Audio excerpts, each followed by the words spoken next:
We've featured Harley-Davidsons before on Two Wheels Better, but what's the true Harley lifestyle in the States like? We sent our reporter Steve Parker over to Southern California to discover what makes a true American Harley rider. The average Harley owner now is more of a professional, more of an upscale person. They don't necessarily need to be spoon-fed pictures of motorcycles with girls. If you're going to show a custom Harley, you want to show a custom Harley. Show why you're showing the motorcycle. To stand a girl with a bikini and high heels behind that motorcycle is insulting to their intelligence as to why they picked up a motorcycle magazine in the first place.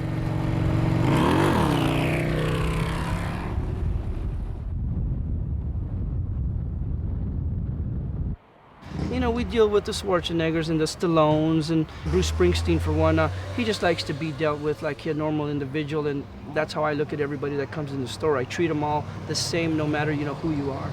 Harley-Davidson is pretty extensive in the lines that they have. For instance, the Sportster class, you have 4 or 5 different models. Get into your Softail class, again, 4 or 5 different models. Then you get into the big touring bikes, and there also you have about 4 or 5 different models. So us at Bartels, we do sell every different type of model that Harley has out. What do people end up paying Reality, when they put everything on it that they like? I mean, if we're talking reality and you want to do something like a super custom, I've seen people pay up to $45,000, $50,000 for a motorcycle. So anywhere from 10 to 40,000, with maybe 15 to 20,000 being average for most people. Correct. Yeah. Correct. Now, a lot of them, you were telling me, immediately as soon as they buy the motorcycle, go into your department store.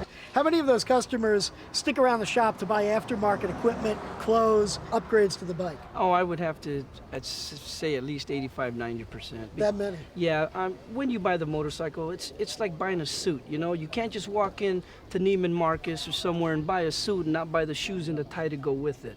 It's something that when you buy a motorcycle like a Harley-Davidson, you want to accessorize it, and I'd say 90% of people come back, are return customers, to buy parts to customize the motorcycle.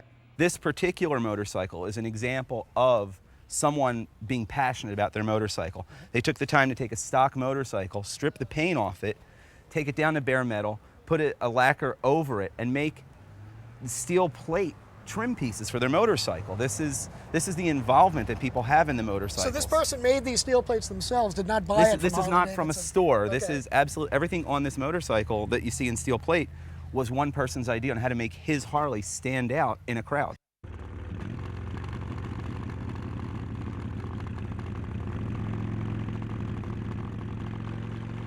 When I got back from Vietnam, I was, to say it mildly, a little crazy. So the first thing I did is I started riding with a club of questionable character, and for the next 10 years, I was an animal on a motorcycle, is what I was. And then when I was 32 years old, I cleaned up, and for the last 20 years, I have been riding Harleys without alcohol and drugs, and without associating with those people. I run around with some people that are just genuinely good people. I go to Bartels Harley shop, and they just got to be the nicest people I've ever met. And the people I run around with are all family people. Some of them are a little crazy, but that's just part of life.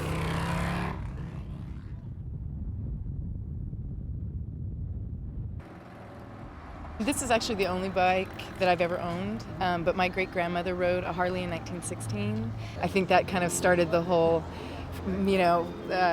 women in our generation, in our family, to being stronger and independent. I ride with about 6 or 7 girls now. Yeah. Yeah, I do.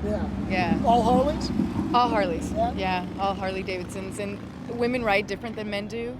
I think they're a little more nurturing. I think that they don't want to leave anybody behind, and we all keep track of each other, and men tend to kind of just go for it, all the time. Do you notice any difference in any different parts of the country, how people greet you when you show up in a leather vest and on a Harley-Davidson?